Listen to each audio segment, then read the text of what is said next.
But first, Decision 2012, the U.S. Senate race in Virginia. Not only is it the most closely watched Senate race, it could decide which party controls the Senate.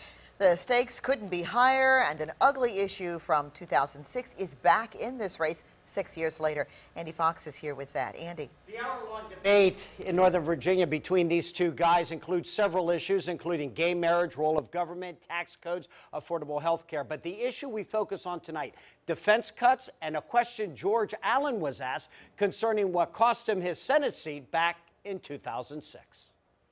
The first thing George Allen went after was what President Obama told us about military cuts tied to increases increases. What we've said is if you were willing, Republicans, to ask the wealthy to pay a little bit more, then we don't have to worry about these draconian defense cuts. What they don't want, though, are politicians endangering hundreds of thousands of jobs here in Northern Virginia, Virginia technology and defense jobs, and using them as pawns to demand higher taxes for a budget deal.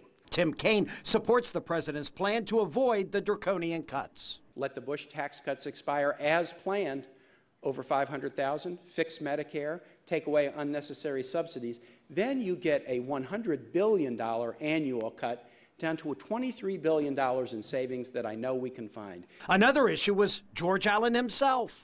This fellow here over here with the yellow shirt, Macaca, or whatever his name is. The moment in 2006 brought down then U.S. Senator George Allen, who referred to this campaign worker for Allen's opponent Jim Webb, who would go on to win the race, with an ethnic slur.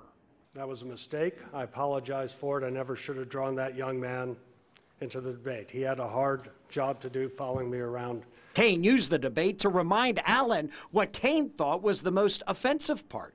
So welcome. Let's give a welcome to Macaca here. Welcome to America and the real world of Virginia. The sentiment that was the challenging one was the notion that this young man had to be welcomed to the real America and to the real Virginia. We know that a lot of politics in this state over our time has been one that has separated people into real Virginians or other Virginians. It is a humbling experience. I didn't like losing. You learn sometimes much more from losing than you do from winning.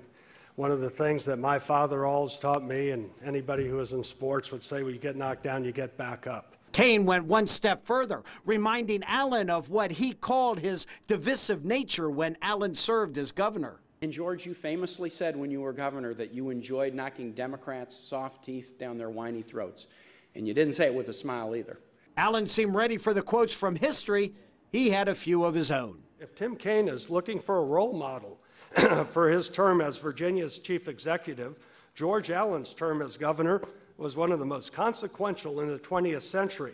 And this was citing our successes in welfare reform, the abolition of parole, job creation.